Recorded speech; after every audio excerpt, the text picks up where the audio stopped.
பேப்பர்ல எழுதி வச்சுட்டு என்னப்பா நான் ஏத்தது தண்ணி வைங்கப்பா தப்பு தப்பா பேசி என்ன தேடுறாங்க. நாம என்ன கேக்குறோம், அந்த மைக் எங்கேயும் ஓடிடாதம்மா, அந்த மைக் ஏன் இப்படி கட்டியா பிடிச்சு வச்சிருக்கீங்க அப்படிங்கிறது ஒன்றும் தெரியல. பேப்பர்ல இருக்கிறதையெல்லாம் மறந்து அப்படி பேசணும்னு அவசியம் கிடையாது. மேடையில நின்னு பாட்டு பாடுறவர் தலைவர் கிடையாதுங்க. மாடி மேல மாடி கட்டி கோடி கோடி செத்து வச்ச கோமானே, ஹலோ ஹலோ கவானே. பாட்டு பாடுறவர் தலைவர் கிடையாதுங்க. ஹலோ ஹலோ கவானே. இப்ப யார் பாடினது? இந்த பெயிண்ட் அடிக்கிற பையதான் தெரியாம பாடிட்டான். இனிமேல் தொந்தரவு பண்ணாம பாத்துக்கிறேன். திரையில வந்து டான்ஸ் ஆடுறவர் தலைவர் கிடையாது.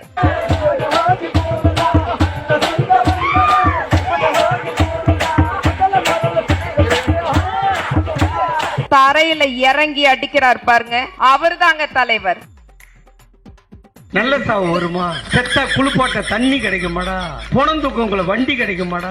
துபாய் பயணத்தை கேன்சல் பண்ணிட்டு மக்களுக்காக ஓடி வந்தாரு பாருங்க, அவரு தாங்க உண்மையான தலைவர். உண்மையான தலைவர் யாரு?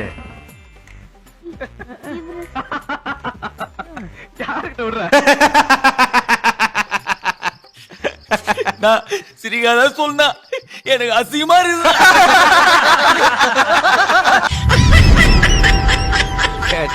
பையன் சார் இந்த பால்சாமி. இங்க தமிழன் பிரசன்னா, அவரு என்னோட ஹீரோ.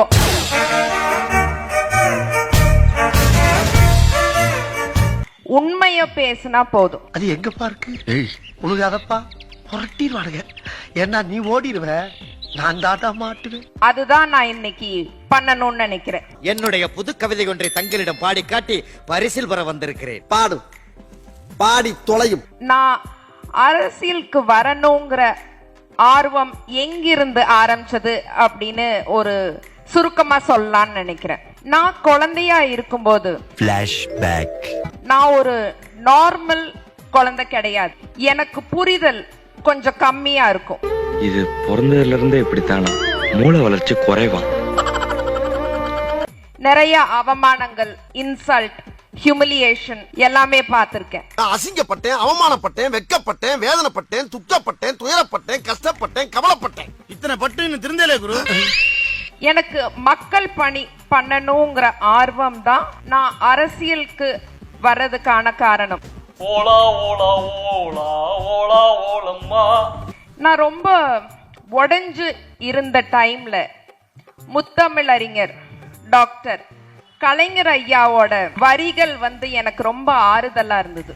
அது ஒரு தாலாட்டு கேட்கிற மாதிரி இருந்தது. Thank you your honour, thank you.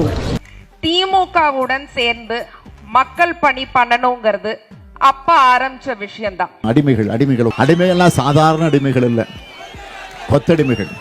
திமுகல இருக்கிறத நினைச்சு ஒவ்வொரு நாளும், ஒவ்வொரு நொடியும், ஒவ்வொரு நிமிஷமும் நான் ரொம்ப ரொம்ப கர்வப்படுறேங்க. குச்சமே இல்ல.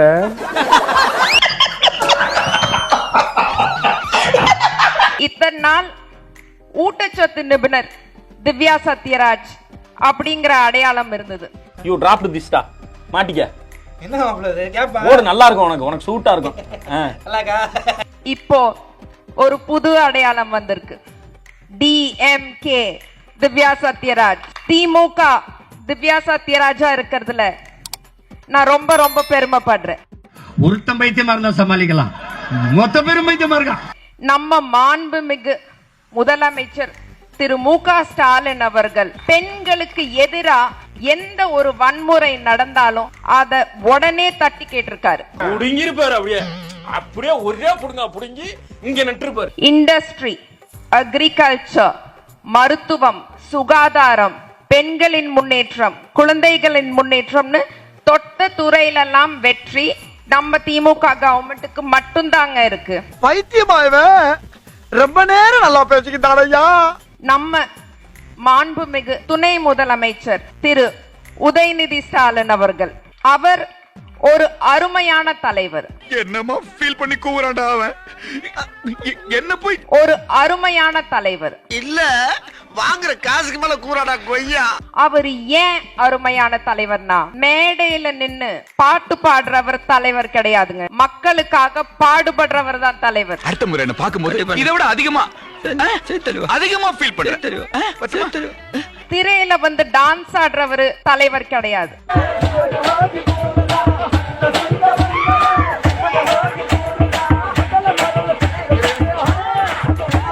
தரையில இறங்கி அடிக்கிறார் பாருங்க, அவர் தாங்க தலைவர். நல்ல சாவு வருமா? செத்தா குளிப்பாட்ட தண்ணி கிடைக்குமாடா? பொணந்துக்கவங்கள வண்டி கிடைக்குமாடா? துபாய் பயணத்தை கேன்சல் பண்ணிட்டு மக்களுக்காக ஓடி வந்தார் பாருங்க, அவரு தாங்க உண்மையான தலைவர். உண்மையான தலைவர் யாரு?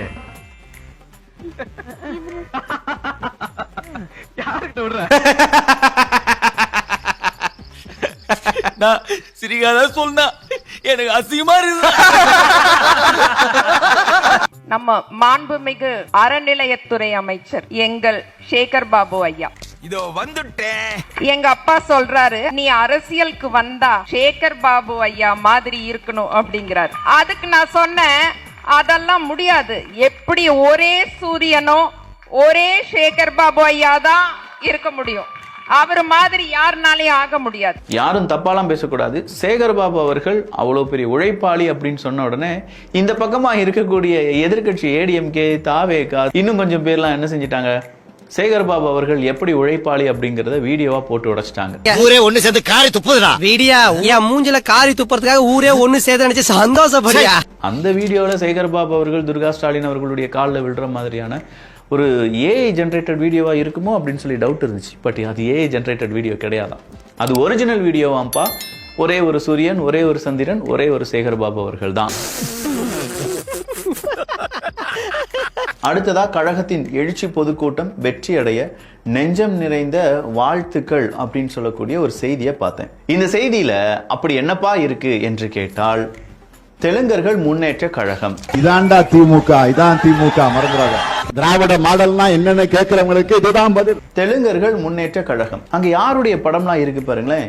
ஏவா வேலு, அந்த பக்கமா சேகர் பாபு, இந்த பக்கமா KN நேரு, அந்த பக்கமா இன்னொருத்தர் KSSRா, மேல பெரியசாமி அவர்கள், இப்படின்னு சொல்லி எல்லாருடைய பேரும் புகைப்படமும் அங்க இருக்கு. இப்படி நான் கிளம்ப வேண்டியதானே? அதான் துப்பிட்டில போக வேண்டியதானே? ஆனா தெலுங்கர்கள் முன்னேற்ற கழகம் நடத்தக்கூடிய இந்த மாநாட்டுக்கு அமைச்சர்கள் போவாங்களா? அப்படி போச்சுன்னா இது பிரிவினை தானே பேசுறாங்க. தமிழுக்கு முன்னுரிமை கொடுக்க வேண்டும் அப்படின்னு சொல்ற கோரிக்கையை கூட அப்படிலாம் பேசினா நீலாம் வந்து என்ன மொழி தீவிரவாதி அப்படின்னு சொல்லிடுவாங்க. ஆனா இங்க பாருங்க, தெலுங்குக்கு முன்னுரிமை கொடுக்கக்கூடிய ஒரு கூட்டத்துக்கு இத்தனை பேர் பங்கு பெற போகிறார்களாம். என்னங்கப்பா நியாயம்? என்னங்க சார் உங்க சட்டம், என்னங்க சார் உங்க திட்டம். இதான்டா திமுக, இதான் திமுக, மறந்துடாத. திராவிட மாடல்னா என்னன்னு கேட்கிறவங்களுக்கு இதுதான் பதில். கேள்வி கேட்க ஆள் இல்லாம ஓடுறீங்க கொட்டம்.